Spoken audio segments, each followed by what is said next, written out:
I'll be so fake.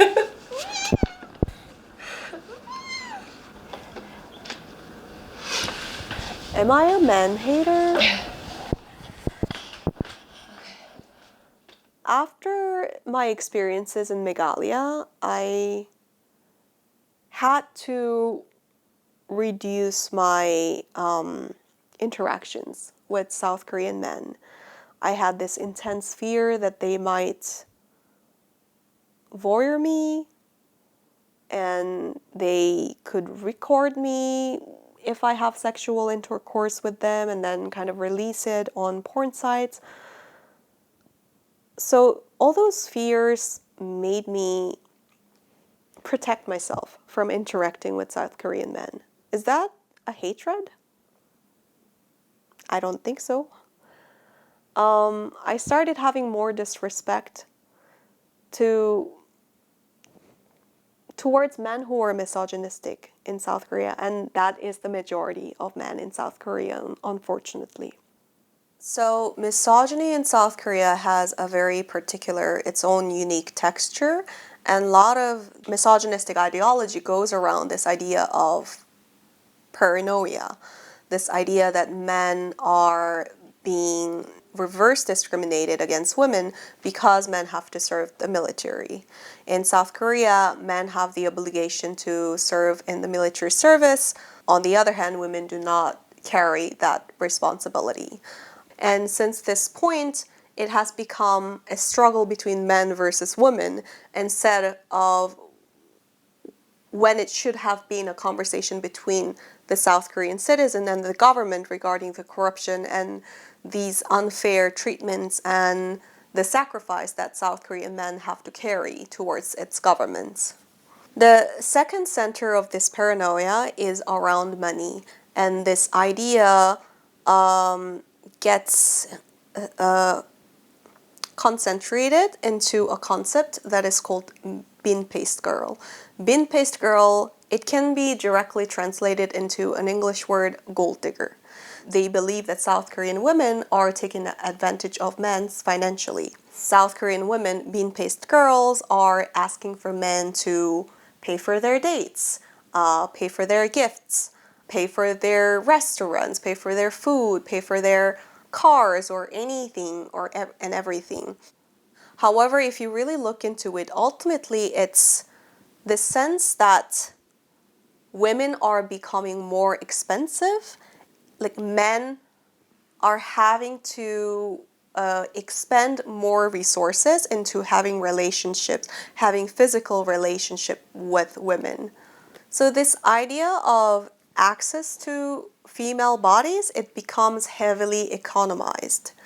And these men invest a lot of time and effort in analyzing who gets this access and who does not get this access.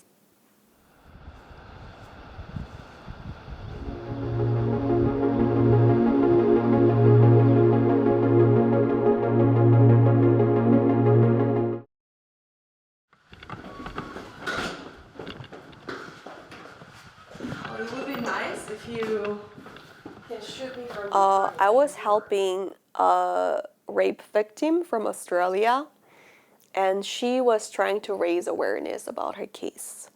And as a part of those efforts, she asked me to speak on Australian TV show 60 Minutes about South Korea's rape culture.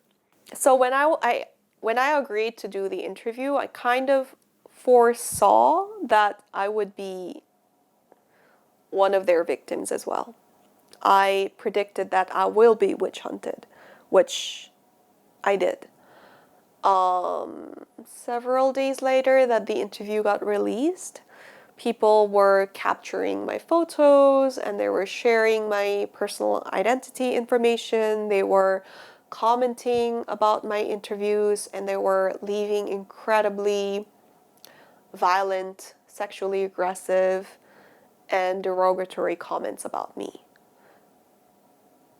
Some of the things that they were saying was that they will rape me, they will gang rape me, they hope that I get raped by a certain number of people with using this that. They made threats that they will come find me and do this and that. It was so easy for them to type it down because they really didn't have a sense of severity of what they are writing. So what I did was I hired a lawyer and I sued them. And what I asked from my lawyer was that I want to see them. I want to sit in front of them. I want them to be able to see my face in real life. And I want to see them and talk to them in person. And I want them to read the comments out loud to me. And I want them to realize really what was it that they were writing and really what was it that they were doing. I wanted them to realize what kind of person they were. And then as they were reading it out loud, I think they kind of realized what they have done and what kind of human being that they were being towards me. A lot of people were remorseful, crying, sometimes begging for apology. Most of the guys were like that. I remember one young man who were very confident and who I think he truly believed that he was on the right side. And then as he was reading the comments to me, he was commenting about my physical appearance or something. It was almost as he was trying to inflict the insult again instead of being embarrassed by what he's saying. So I was very shocked at that moment, and that was really the worst encounter that I have had, and it almost made me lose hope towards the whole process. How old was he, you think? He was a middle school student. He was very young.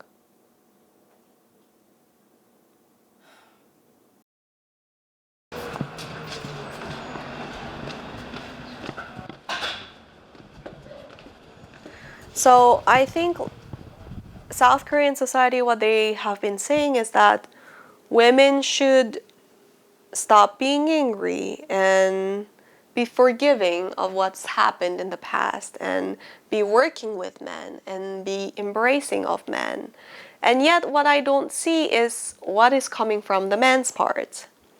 Social reconciliation is not a unidirectional process. It's a bidirectional process from both parties, the victim parties and the perpetrator parties. As much as victims should be willing to work with the perpetrator should be willing to accept what they have done and acknowledge the wrongdoings that was done to the victim side. And there should be an effective justice process that is erected in order to protect the victims from being victimized again. Without that justice system, without that insurance that women will be protected, women will not stop fighting. Women will continue to fight for their own safety.